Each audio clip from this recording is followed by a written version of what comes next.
Welcome to Mirror Domain's Movie News, your place for entertainment headlines.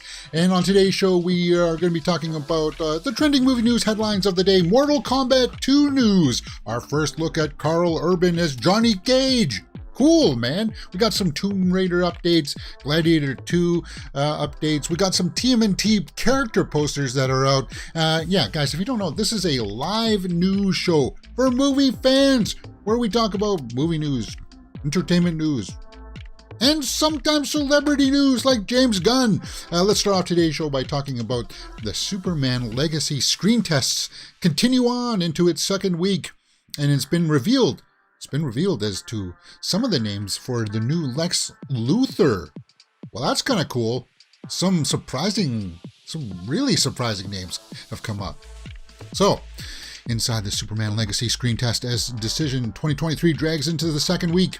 Well, we knew that originally it was going to be for the Superman and Lois Lane roles. It was going to be Nicholas Hoult, Rachel Brosnahan, Tom Brittney, Phoebe Denever, and David Corenswet with Emma Mackey. And I guess that was the first week of testing. So now this is going into the second week. And they are just going to be continuing, looking at the matchups. Who looks good with who? Now, I always thought that Nicholas Hoult I thought he looked better as a Lex Luthor. And apparently he's been in the running for that role. And I think he would be more suited. And that's why I put my thumbnail with Nicholas Hoult bald, because I do think, for me, he looks more like a Lex Luthor who could do the Lex Luthor in the mech suit, that kind of Superman, that kind of Lex Luthor. I don't see him as Superman. I never, ever saw Nicholas Hoult as Clark Kent. David Corenswet and this Brittany guy, I could sort of see it. We've seen other people submit their audition tapes where they've done like VFX reels. Yesterday we saw that, right? So, it continues on to the second week. I don't expect there to be concrete casting news right now. First day of testing, the actors were seen in predetermined pairs. Nicholas Hoult with Rachel Brosnahan, Tom Brittney with Phoebe Denever, and Corenswet with Emma Mackey. But then they're going to change that up probably this week, right?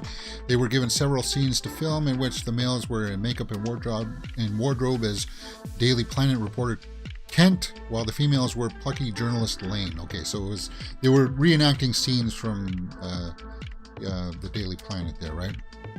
So that's okay. Then on Sunday, Hoult, Brittany, and Corenswet did another set of screen tests, this time in the costume of Superman. So Hoult got to put on the costume. Again, I don't see it, man. Interestingly, only Mackey was brought in the day to portray Lois Lane. So Emma Mackey was the only one around for that day of testing in the super suit. So is Emma Mackey going to be the shortlist one? I know that some people will say, that means that Emma Mackey is going to be our Lois Lane. I trust the process. My money was on Brosnahan. That's who I would like to see. But sources caution that just because Mackey segued into the second day does not mean that she's the front runner for Lois Lane. Yeah, we're smart enough to deduce that, right? Okay, so Gunn is back to the basics version. Any choice has to be able to play the part of someone who is credibly a farm boy from Kansas and a reporter from a big city media outlet. I don't need to know all that stuff. We know that stuff. I've said my apprehensions about this the other day.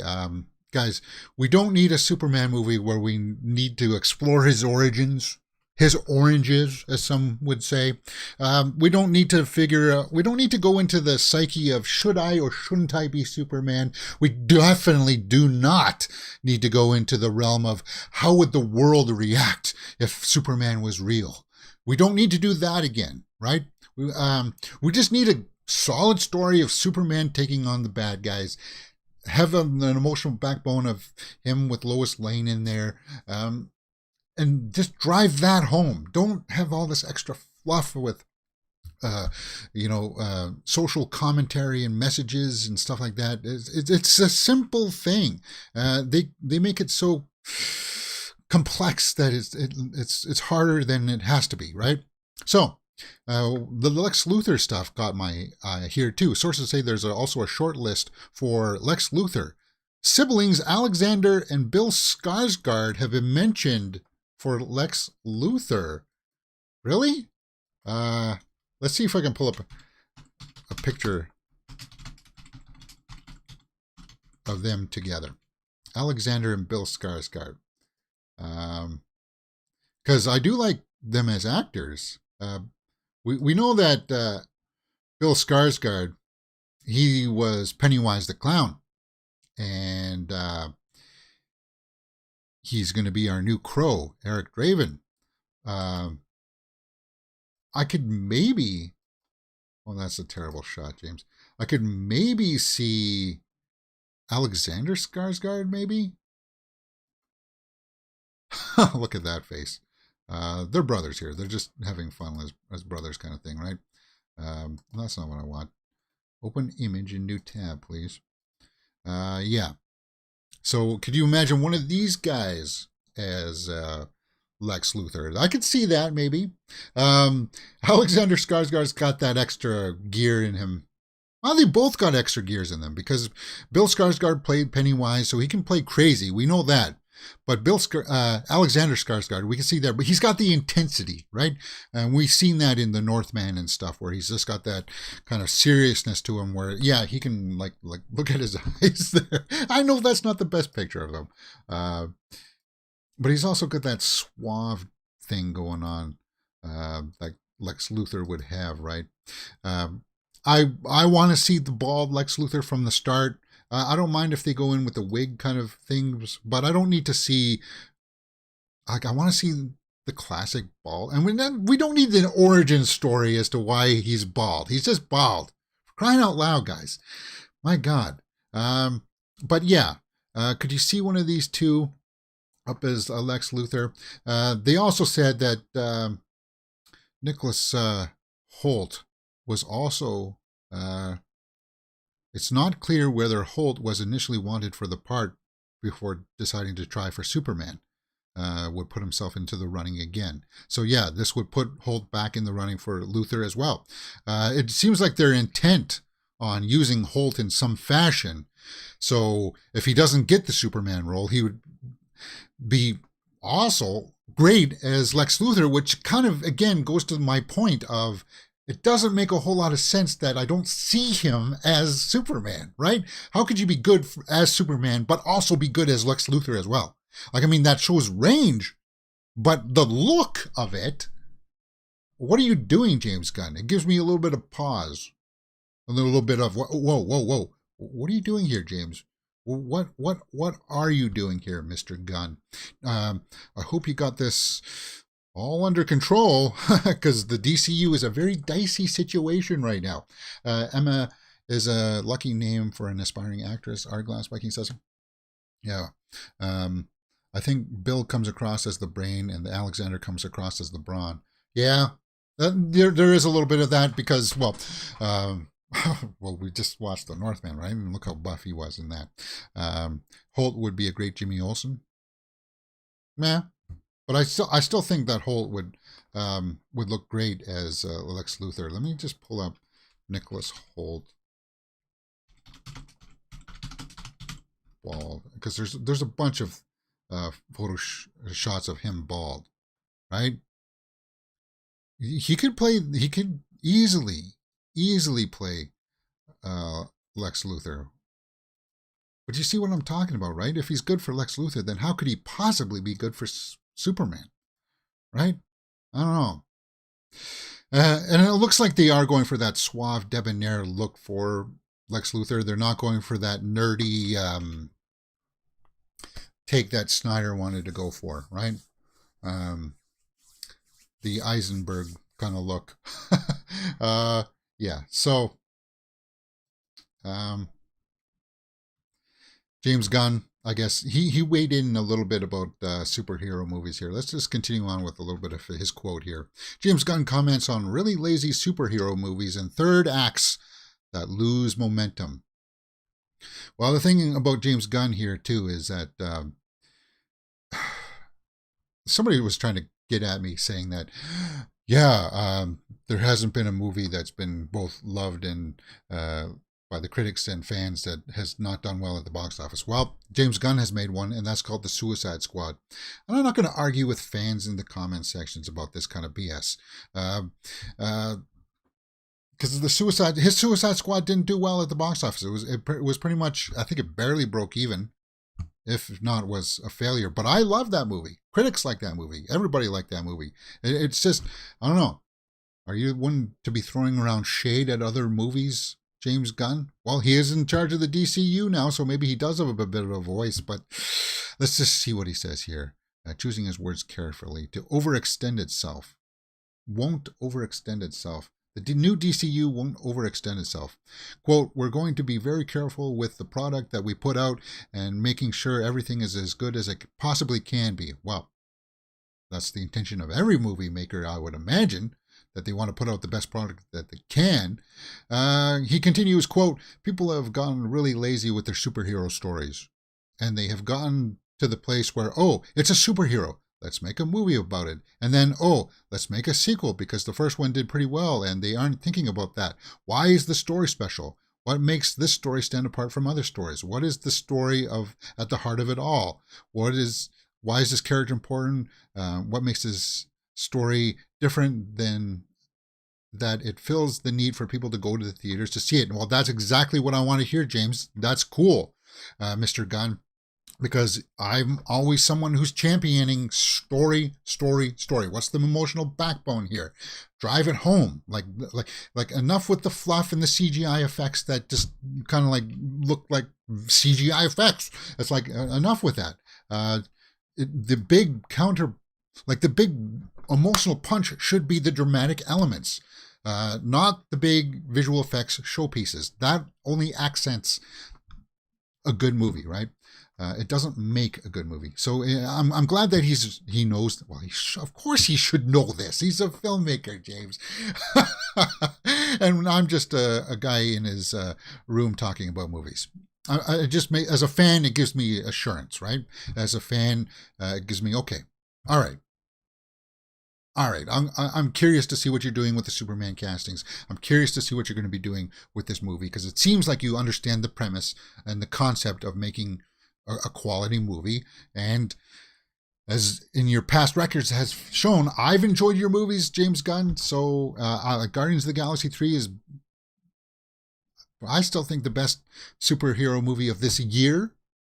I like The Flash, but Guardians of the Galaxy 3 was still probably the best. He continues his thought. People have gotten a little lazy and there's a lot of biff, pow, bam stuff happening in movies, and I'm watching the third act of superhero films where I really just don't feel like there's a rhyme or reason to what's happening. I don't care about the characters, and they've gotten too generic. Yes, too generic. Too generic for superhero movies. It's possible. Yeah. But Blue Beetle's next, right? No, Aquaman's next, right? And then Blue Beetle? Aquaman 2. I think Aquaman and Blue Beetle are going to bomb. Blue Beetle, sadly, talking again about generic superheroes. I know that's not what people want to hear, but it's got to be about that story and about that emotional center with his family for Blue Beetle, right? That's what you got to be talking about coming out of that film. The suit and stuff like that afterwards, that's secondary, oddly enough. I do like the comments in there where, them making the first movie and not really thinking about what the whole movie is going to be about. Like they've run into this problem with Venom. Venom is a class exhibit of what he's talking about here. The first one did pretty well, and they aren't thinking about what makes the story special. Yeah, they should have had all three Venom films, like his arc planned out to the point where each character, each villain and task he faces will help him drive towards that final part where in the third movie that arc is completed, kind of thing, right? But they haven't. It's just been thrown together, and it just is like, oh, God. We'll have to see. But what do you guys think about the new Superman auditions? What do you think about the James Gunn's quotes there about movie making? I thought very intriguing stuff. James Gunn has always been good for a quote. What do you guys think? Let me know in the comments below. All right, guys, if you don't know, we do a show here, a live show, 11 a.m. Eastern, Monday to Friday. So tomorrow we will be watching Secret Invasion, talking about what you can see here on the channel. Well, we do full live movie watch-alongs for things like the Black Widow movie, Extraction 2 with Chris Hemsworth. Man, I had lots of fun with that movie. Lots of fun. So tomorrow we'll be watching Secret Invasion Episode 2 in the morning, and looking forward to that. And my reviews for No Hard Feelings and Asteroid City are up on the channel right now. So go check that stuff out. We have lots of fun here on Mirror Domains. Heartglass says, wash your mouth out. James Blue Beetle is going to rock. Oh, yeah, you're probably right. Yeah, exactly. I got my high. I want it to succeed. I do. I do want these movies to succeed. I want all of them to succeed. But it's just they haven't been delivering. I guess a good example of what James Gunn was talking about would have to be Shazam! Fury of the Gods, right? When it comes down to that big final act, you're like, Lucy Liu, okay, well, that happened. What's next? That's kind of thing, right? You're just kind of like, meh. Yeah. All right. So, guys, I've got my schedule for this rest of the week, and we are going to be watching Secret Invasion tomorrow. Thursday, I have to go in early to do some forklift training. So I'm going to try to do a show on Thursday. And then Friday, I can't because I got to go in really early to finish that up. Maybe, like they said Thursday that if we can get all the training done on Thursday, then then I won't have to worry about Friday. We'll have to see. And if I don't have to worry about Friday, we'll come back on Friday with normal movie news stuff. But guys, think about it like this. Today, so Wednesday, Thursday, Friday. Wednesday, Thursday, Friday. Yeah, only 3 more days after today that I have to deal with this computer setup. So no more, hopefully, of OBS crashing, because on Saturday, I'm going to be spending most of the morning configuring my new computer. And then I'm going out to see Indiana Jones and the Dial of Destiny. So, yeah, this weekend we'll be all configuring the new computer, playing with it and getting it all set up. We'll be streaming in 1080p next week, guys. 1080p streaming, and everything hopefully will be a little bit more crisp. And we'll be like, the new computer is going to all the settings that I have for OBS to try to minimize, lagging and stuff. It's going to be like a breeze, total breeze. We won't have to worry about all that stuff anymore. All right, I'm looking forward to it. I really am. It's like 3 more days of this computer. 3 more, Wednesday, Thursday, Friday. I'll try to do something on Thursday morning, but I don't know how much time I'm going to have in the morning because I got to do my laundry in that morning. Yeah, we'll see. If I have to, even if I jump on for half an hour, we'll be on Thursday. All right, let's get back into the movie news stuff. Tomb Raider, Phoebe Waller-Bridge. Talking about Indiana Jones 5. She's going to be in Indiana Jones 5, but she's also writing a new Tomb Raider script for a television show that could possibly turn into a movie. Guys, as you know, I'm a big Lara Croft fan. I am a big Tomb Raider fan. This is a franchise that I wanted to see work for the longest of times. I liked the Alicia Vikander version. I really wanted to see them do a second one with her. Because I think they were just finding their own towards the end of that film. And it was like, she was good casting, but I guess they want to do a TV show with Phoebe Waller-Bridge writing this. And she wants to do grandiose things. So we'll have to see. Phoebe Waller-Bridge is in charge. The star of Fleabag is currently writing a script for the television show, but upcoming movies and even video games will connect with the same story. Huh? So she's got it connected to the video games and upcoming movie. So it'll be the same Lara Croft from the movie that's going to be in the television show? I don't know if I like the sounds of that, guys. I don't know, because that kind of handicaps them a little bit. I know you'll have a little bit of continuity, but TV show acting is so different from big screen acting It's been proven over and over again. TV actors who try to make the jump to the big screen can't do it because it's just a different level. So you would have to hire a big screen actor to do a TV show, which is fine. I mean, Ewan McGregor came back for Obi-Wan series. We've seen Oscar Isaac in Moon Knight. So it can happen. It's just, it's got to be good scripts. So let's see what she said here. Quote, "It literally felt like that teenager in me saying, do right by her. Do right by Lara. The opportunity to have, as we're talking earlier, a female action character. Having worked on Bond and having worked as an actor on Indie, I feel I've been building up to this. What I could take the reins on an action franchise with everything I've learned with the character I adore and just also bring back some of that 90s vibe. And it's such a wonderful feeling that you think you know what to do. I feel like when you're working with the industry, you've got to ride the waves and lean in." Okay, so there's room to do something really quite dangerous. And if I can do something dangerous and exciting with Tomb Raider, I already have the audience of people who love Lara and hopefully will continue to. And that is very unusual position to be in, the old Trojan horse. So some people may find it alarming because if you try to reinvent the wheel, see again, you can't re-envision the wheel with an established franchise. You can't say, "Oh well, no, we're going to change the origins of Lara Croft." You can't. She's going to have blonde hair. No, you can't do that. You can't. She's had different looks in the video games, so whatever actress they hired to have her, that's fine. But if this is something where if you try to swap out certain things and characteristics, like you did with the Little Mermaid with her, you can't do that with Lara. You can't. People it's kind of like making Black Panther, a Caucasian guy. You can't do that, right? So there's certain things that, like some people will try to contort that dangerous aspect quote that she said with that. I'm hoping dangerous aspect that you're going to actually involve weird creatures that we saw in the very first Tomb Raider game, mutants of some kind that got mutated from like the artifacts and stuff. I want to see that's dangerous kind of stuff, right? That's what I want to see.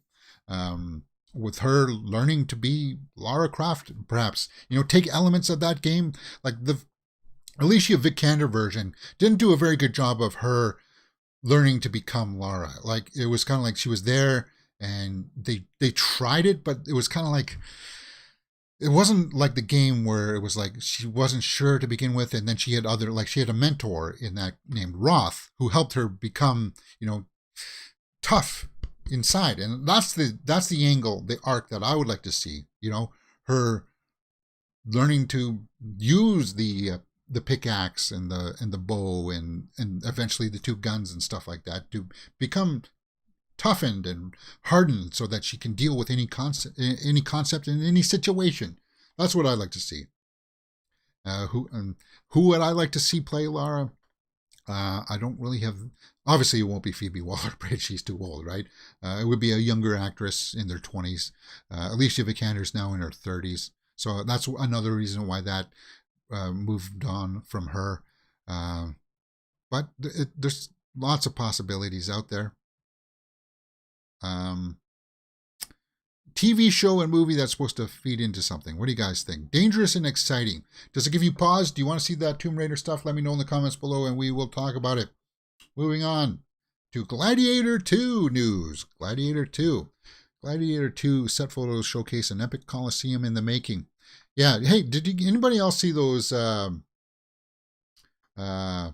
shots of Russell Crowe on his social media?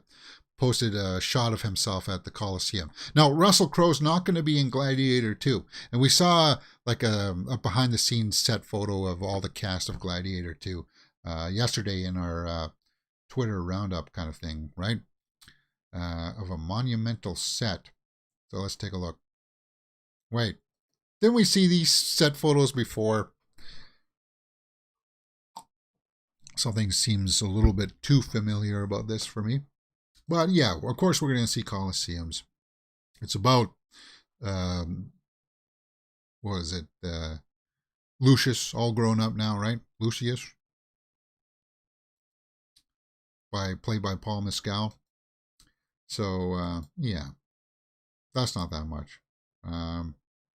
Maybe I can pull up that shot I saw. It was on. I think it was on Facebook. Russell Crowe Coliseum. Let's just see if I can find that photo. Yeah, there it is, right there. I guess I don't know if he was there, or like, it looks like he was there with his family or something like that. Well, that's cool, right? Him paying respects. I thought that was kind of cool, kind of neat. I want to go there someday, because I want to go there and I want to stand in there and see if I can feel like energy of like past battles. You know, like that stuff stays in stuff like that. That's what I believe, right? A lot of people fighting to the death kind of thing there. I just thought that was kind of cool. So, Gladiator 2 stuff. Yeah, Pedro Pascal is going to be in this. Connie Nielsen, May Callumway. Yeah, we saw a picture of them the other day. Jaimin Hamsu.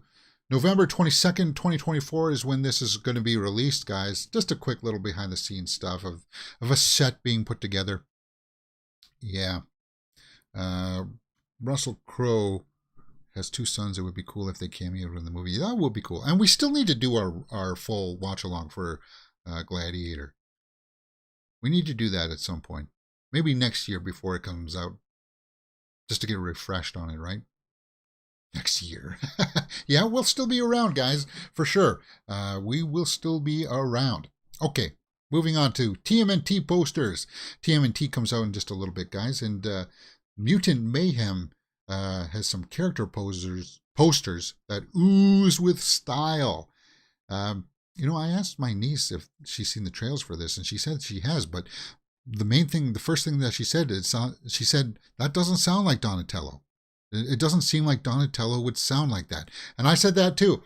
When I first saw the teaser, it was kind of like, it was like he was 7 years old, not a teenager kind of thing, right? And they're all supposed to be somewhat the same age, right? So anyway, that was just a minor thing. Let's just take a look at some of these posters here. Leo. That one's kind of cool. I like that. Like the style here looks great for character posters. It just is Shredder going to be in this one? Donnie. Yeah, Donnie. He looks too ropey, right? His arms. He's not as buff as say Leo or I'm guessing Raph will be big, right? Well, that looks like Michelangelo. Raph. Jackie Chan is Splinter. Again, what is it with? I got nothing wrong with Jackie Chan as Splinter, but you know, he learned Japanese style fighting. Splinter is a disciple of Japanese style fighting, right? Because Shredder is Japanese.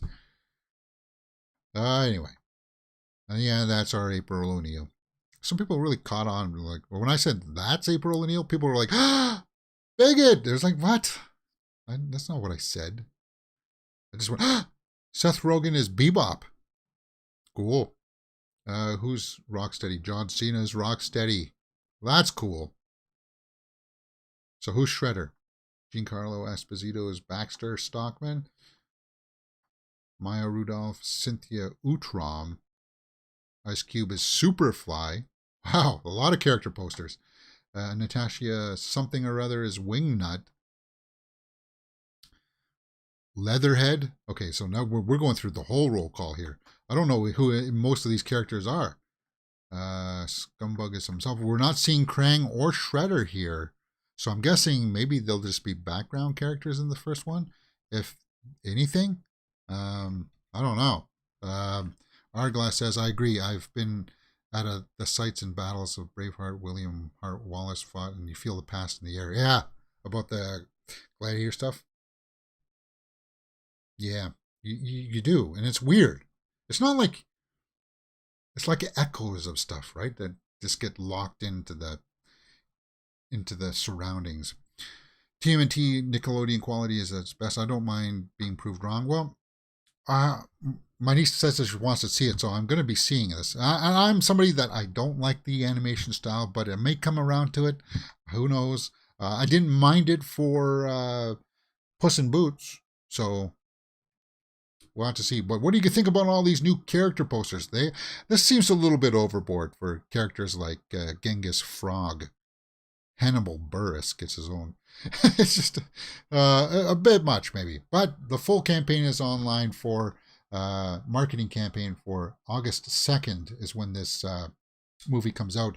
Teenage Mutant Ninja Turtles Mutant Mayhem, August 2nd. I think my favorite one has to be the Leo. Actually, I don't mind that Rocksteady one. Yeah, Leo is the best one, I think. I just like the way that the sword comes out. Yeah. Pretty cool. July is just around the corner, guys, and Variety has an article up talking about all the blockbusters coming out. Blockbuster pileup. Can Oppenheimer, Barbie, Indiana Jones 5, and Mission Impossible 7 all survive in the same month? Well, if we go by anything of what June has taught us about big blockbusters, no, you can't. I don't know what it is, guys. People seem to be tapped out of going to the movie theaters for these big blockbusters because we follow the box office results here on the channel, and I'm really dismayed, actually, to tell you the truth, of the quality of box office numbers for big blockbusters for things like Transformers Rise of the Beast should be big. It should be huge. Elemental should be huge. Flash, okay, we knew that one was a possibility of not landing, but it should be, right? Guardians of the Galaxy 3 did okay. Spider-Man Across the Spider-Verse did fine, but it's not a billion-dollar film. It's not a huge blockbuster kind of thing. And Spider-Verse is a movie that people loved. It's not going to be a billion-dollar film. It's probably going to tap out somewhere around 750, maybe, around there. So, in regards to the question, can they all survive? If their budgets weren't $200 million, then perhaps. I'm excited for all of them. Indiana Jones 5 comes out in 2 days, guys. 2 days, and we'll be watching it. I'll be watching it on Saturday because Thursday and Friday are just going to be so busy for me. I'll be looking forward to the long weekend here for sure because it's Canada Day weekend. I'll be going to watch Indiana Jones 5, so looking forward to that. And Mission Impossible 7, guys, you know that I'm going to another town to go see that in the IMAX. It can, and Barbie too. I'm really looking forward to Barbie. I just want that one to be silly fun. So can they survive? I don't know. Word of mouth for Indiana Jones 5 has been kind of meh.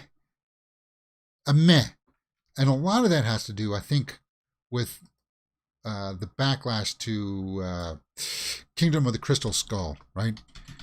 And people are kind of like, well, that last one kind of sucked. Should you really make this one? It's James Mangold. He did Logan and stuff like that. I trust him in this. I hear things that it's supposed to be a good send-off for him. I want to see a good final Indiana Jones film. I also hear that some people don't like it. So it's not winning everybody's acclaim, right? And starting on Thursday, I'm going to have to stop looking at social media so I can avoid spoilers because I do want to see this movie. I got my high hopes for them. I got my high hopes for all of these movies because it helps things out with movies like of this caliber to get made. I just want these movies of this caliber to get made without the $200 million budget. Oppenheimer and Barbie open up on the same weekend, and I'll be seeing both of those as well. Which one would I prioritize? Probably Barbie. Yes, I said it. I would watch Barbie before Oppenheimer because I'm going to have that choice. Oppenheimer's a 3 hour thing where I'm going to have to designate a certain amount of time. So I maybe see Barbie on the Saturday and then Oppenheimer on the Sunday. Because I can't do a double feature of both of those on the same day. Um, I can't. I can't. We'll see. Can they survive? It's just like people just aren't going out to see, despite being really well reviewed, people are not going out to see these big blockbusters. And I don't know if it's the marketing campaigns that aren't doing a good job. I can't explain it. This will be a stress test for the theatrical market in the most important movie-going season of the year. The stakes are incredibly high, says Paul Dergarbedian, a senior analyst at ComScore. Yes. I tell you this, if these movies all bomb, I don't think Mission Impossible will bomb. Mission Impossible will have enough clout. Tom Cruise, the franchise name, the big stunts.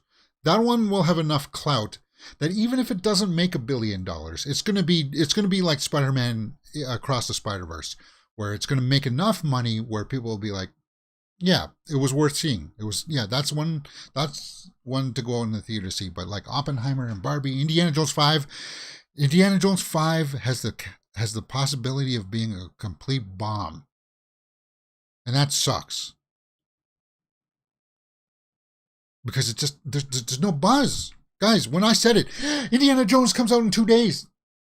Do you feel that buzz? Where's the buzz? I'm not feeling it, man. I'm not feeling it. Like I measure that by going what I see from like social media responses out there and stuff, and I don't see it from other movie pundits. I don't see it from other fans. No one's excited for it, and I can't. It must be the marketing. Like what can you do? We'll have to wait and see, but it could be a bumpy ride here for July. So brace ourselves. And as long as something like this doesn't happen, where like your movie gets leaked on Twitter for 1.7 million views, like I don't know how the heck that happens. How does The Flash get leaked online?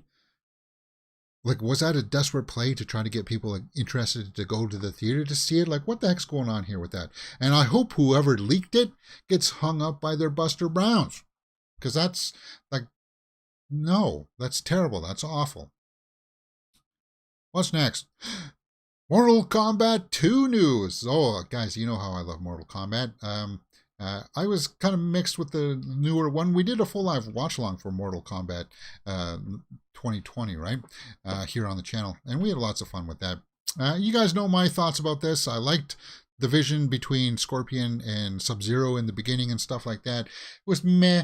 You got to get rid of Cole Young, though, right? So, I think most of us say we got to get rid of Cole Young too, but the producer and filmmakers of this new franchise iteration say no. They're going full in with Cole Young. So we got a producer that confirms another familiar fighter to this arena, and it's not going to be Johnny Cage, which we'll see in just a minute. It's going to be Baraka. Well, that's cool. Well, Baraka showed up in Mortal Kombat 2, so that seems to be par for the course. That's expected. But we got our first look at Johnny Cage, who's going to be played by Carl Urban. So there you go. Well, sort of, guys. Mortal Kombat 2 photo teases Carl Urban's new look to play Johnny Cage. Yeah. He's going to be playing the older version of him. I don't know if he's going to be like on his last stand or whatever, but I guess it was just kind of like a table read, or just they went out for lunch afterwards with the cast, and here we go. There they are. So is this the guy who plays Cole Young? There's Carl Urban. See, there he looks young and spry. Is that the guy who plays Liu Kang? Sonya's right here. I think this is going to be Jade and Melina, maybe? I don't know. We'll have to see. But there's Carl Urban with the cast of Mortal Kombat 2. So it's getting underway, guys. What do you think about that? Yeah. As long as he's got that kind of pompous arrogance to him, which Karl Urban can pull off, get rid of the beard. I don't want to see that. But with that, mixed in with Baraka being a new character for Mortal Kombat 2, that's cool in my books. Just make it more about the tournament this time. Try to limit Cole Young. You know, if Cole Young died in the first 5 seconds like Johnny Cage did in Annihilation, hey, I don't think any of us would be distraught over that. But Cole Young, they're going all in with Cole Young for some reason. I can't comprehend it. Again, talking about trying to redefine the wheel. This is a case where Mortal Kombat, you don't need to redefine the wheel. You don't need a new character like Cole Young. Well, to see. Because you got so many other great ones. And Sonya Blade's a great character. Liu Kang is a great character. Johnny Cage is a great character. Why do we need to... that's a rant. It's a tired old rant. You're going to hear it again, too, when the first trailer comes out and when the movie comes out. I'm going to be kind of like, guys, do we really need Cole Young? Anyway, brace yourselves for that. Hourglass Viking says, I'm grinning ear to ear for Karl Urban adding another string to the bow. He is fantastic in The Boys. Yeah, I hear he's good in The Boys for sure. Mortal Kombat 2 news. What do you guys think about that? Let me know in the comments below. James Mangold is back in the news again. We talked about him yesterday, and he was talking about his backlash to Indiana Jones 5 kind of thing. But he questions Marvel's use of Wolverine now. What? Yeah, because he did Wolverine, the Wolverine, and he did Logan, right? So he's familiar with the character, and we know that Logan's going to appear in Deadpool 3. So in a variety profile, James Mangold suggested that Marvel and Disney's are milking Wolverine's character for all he's worth. It does a little bit feel like that, but this is just a fan. This is a fan's dream come true to see Ryan Reynolds' Deadpool finally getting to share screen time with Wolverine, and it's going to be our Wolverine that we know, with Hugh Jackman playing it. So it's kind of like a little bit of fan service, but it's I wouldn't really call it milking it. Now if they all of a sudden announce that Hugh Jackman's going to come back as the Wolverine in our new MCU version, that would be milking, right? But I think they've set it up pretty much that Deadpool is going to be kind of like an Elseworlds kind of thing for the MCU. So his quote is, James Mangold's quote says, I can't say that there's a part of me that doesn't wish that we'd let it be, but there's always going to be another Wolverine. Yes, there could be a baby Wolverine and a cartoon Wolverine. As much liquid as they can squeeze out of that rag, they're going to try to. I don't measure my success on a movie like Logan with whether we ended the conversation. I ended my conversation. Well, good. I'm glad that he recognizes that at least. I'm thrilled for him to get a chance to play with it again. Whether one way or another, I knew Logan wouldn't be the last time we'd see a Wolverine movie, but can't put a moratorium on characters. No, you can't. So he's kind of like, yeah, it does feel a bit like a cash grab. That'll be the sentiment of a lot of fans that, it just feels like a cash grab. But it's Deadpool. I mean, come on. This is just... And Hugh Jackman, you know the rapport between them bouncing off each other. Deadpool 3 is going to be awesome. I think it's going to be a great case. But James Mangold, I think he's earned the right to say he's worked with the character 2 times, right? So it's kind of like, and Logan is a masterpiece for a lot of people. So it's kind of like his comments are worth looking at least, I say. Bye for the Hobbit and Chris Schober saying hey in the live chat. Hey, how's it going? We're just getting through some movie news stories here. Some juicy ones, too. So, what's next? Honey, I Shrunk the Kids reboot. Yeah, what the heck was going on with that reboot? That was going to have, like, Rick Moranis come out of retirement, right? That was years ago. Josh Gad offers disappointing update on Honey, I Shrunk the Kids reboot. Rick Moranis is returning for a new one, but Josh Gad may have some bad news.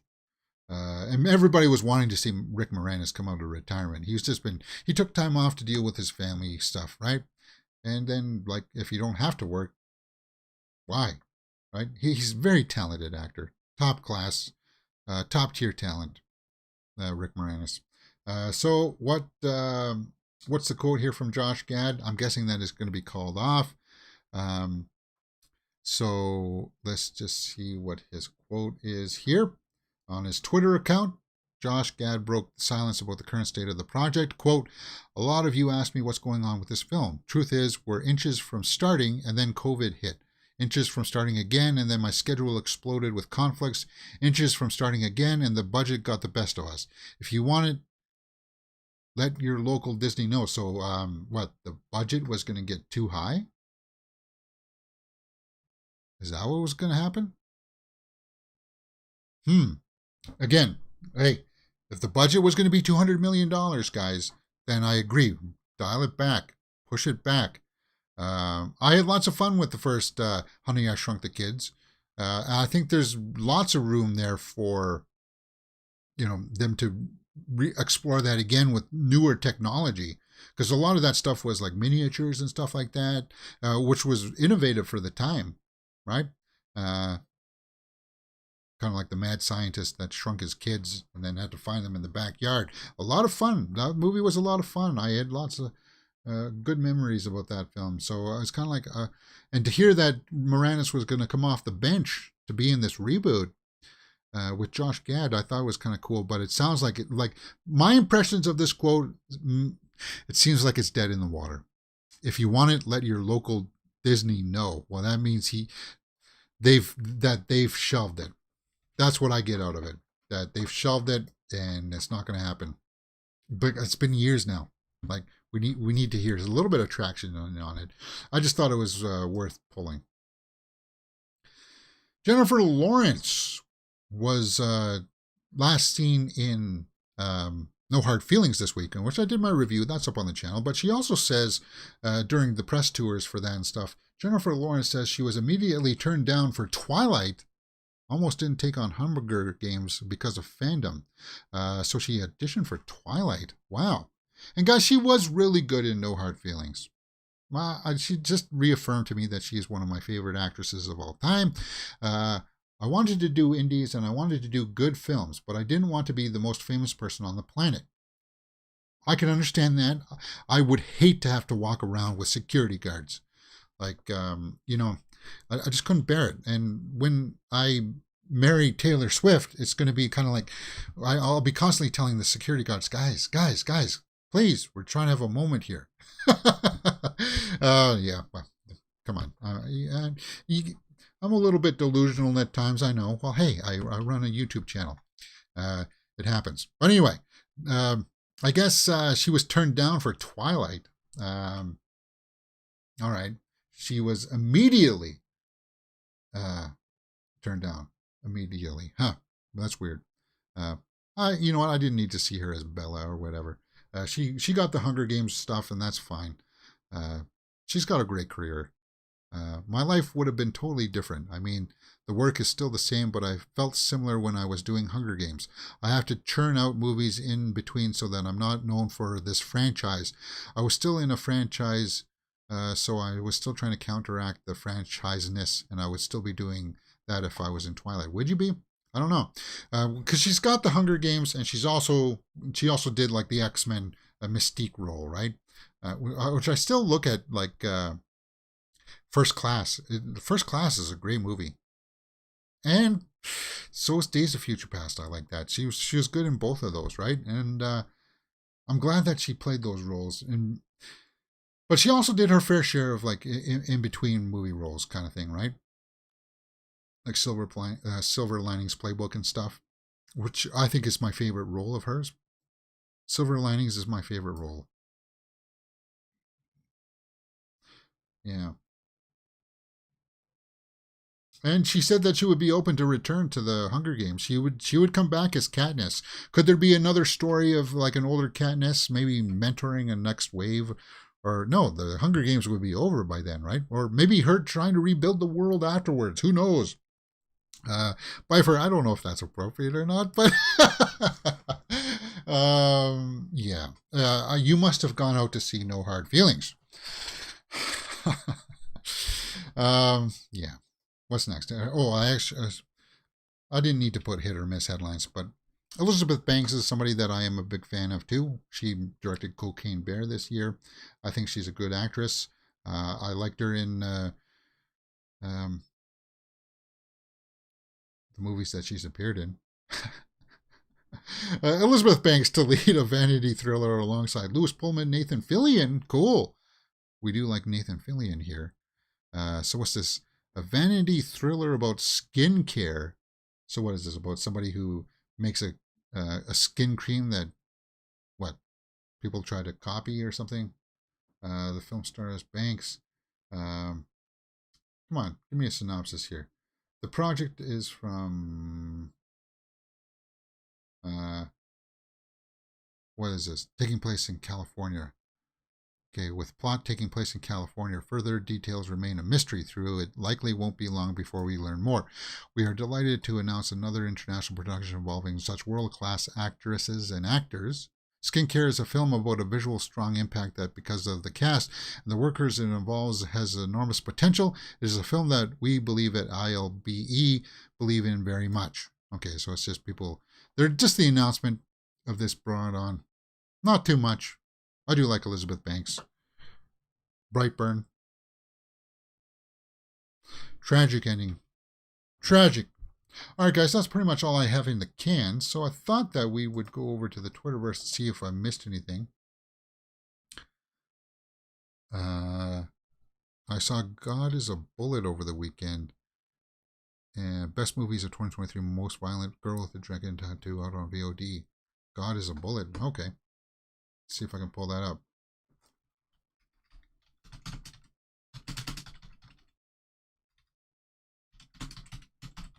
Pull that up on the IMDb. Since we are live,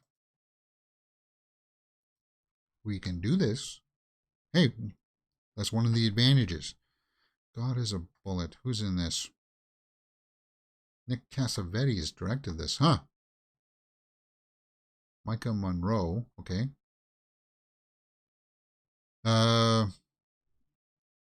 Jamie Lannister's in this? Jamie Foxx? January Jones talking about X-Men First Class. Cool. What's the plot? When Vice Detective Bob Hightower finds an ex-wife murdered and a daughter kidnapped by a satanic cult, Bob is frustrated by bumbling botched official investigation. Bob quits the police force, gets tattoos, and infiltrates the cult to hunt down the charismatic cult leader, Cyrus, with the help of the cult's only female victim escapee with the brilliant damaged case. Okay, so Cyrus. Who plays Cyrus? So Lannister plays the detective Hightower. And I guess Micah Monroe will be the survivor. Who's Cyrus? Carl Glusman. Cyrus. Do I know who this guy is? Doesn't look familiar. Nocturnal Animals. Love. Watcher. Greyhound. Lux Eterna. Wounds. Okay. So he's been in his fair share of stuff. God is a Bullet.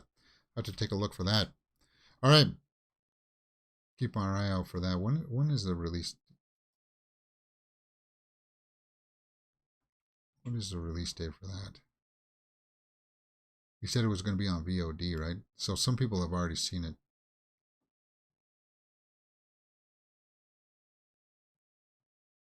It's not. Usually they put the release date right here. Huh. Am I not seeing that, guys?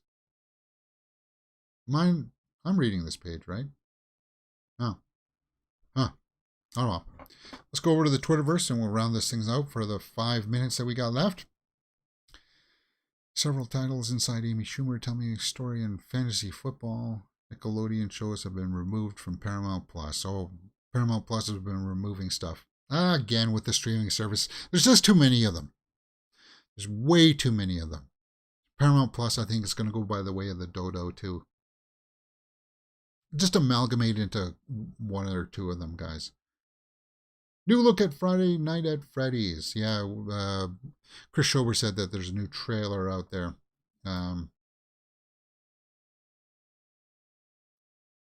That's so much looks like that Nicolas Cage movie. So much so that setup and the outside of it, Willy's Wonderland. They tried it before, so it looks exactly. And he's yeah, um, different though. Obviously, it's going to be different.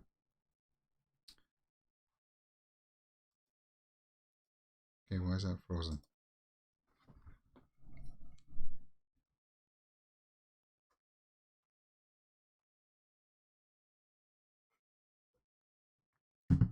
These are the stars. Josh Hutcherson. Yeah, he's going to be like the main character, right? He's like the cleaner, and then when they come alive, they try to kill him. Elizabeth Lale. Matthew Lillard plays like the supervisor. Have you heard of Sonia Bravia core streaming service? You must own a $4,000 TV to subscribe to this service. No, I haven't. I'm just going to pick up a cheap, well, not cheap, but I'm going to pick up a $500 4K TV from Walmart. Because I've got a Samsung that's like 12 years old, and it's fine. It still works, but it doesn't do 4K, and it's not a smart TV. I'll sell my old Samsung on like Kijiji or Craigslist or something for like $50. As long as they come pick it up. I'm not going to deliver it. If you want me to deliver it, that's an extra $20. Phoebe Waller-Bridge talks about Tomb Raider. Yeah, we talked about that story. Zane Phillips. God, what's with the pipes, man? Yeah. Margot Robbie on the cover. Look at Ryan Gosling there. You can barely see him, right? I don't know. They kind of get washed out in the purple there. Her dress. Margot Robbie. I'm really looking forward to Barbie. I hope it delivers, and I hope it makes money.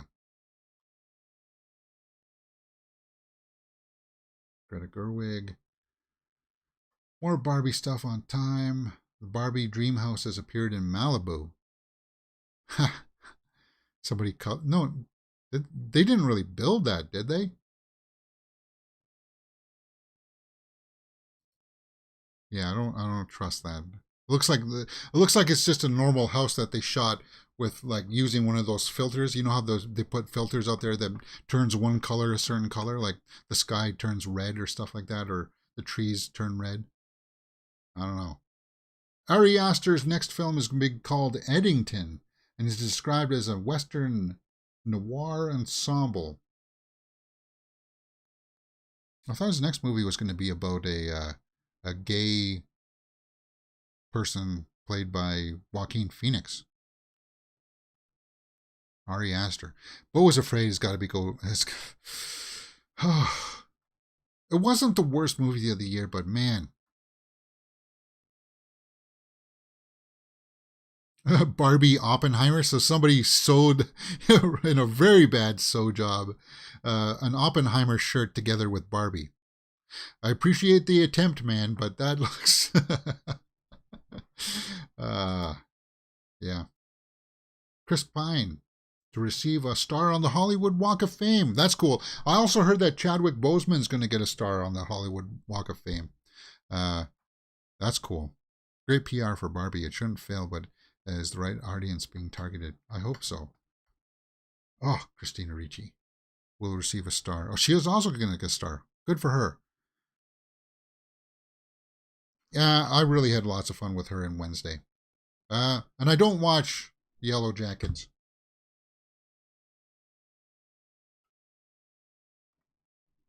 All right, guys, that's 12:01. That's got to wrap it up for me. Chadwick Boseman to get a walk on the fame. There we go. Rest in peace. My Black Panther. He should have. Yeah, I'm sorry, mate. Sorry, guys. They should have just recast. All right, guys, that's the way it's been. Join us tomorrow for Secret Invasion, episode 2 watch along, and we'll get through the rest of the week. We'll have to dance around it for the rest of the week. It'll be on call kind of thing.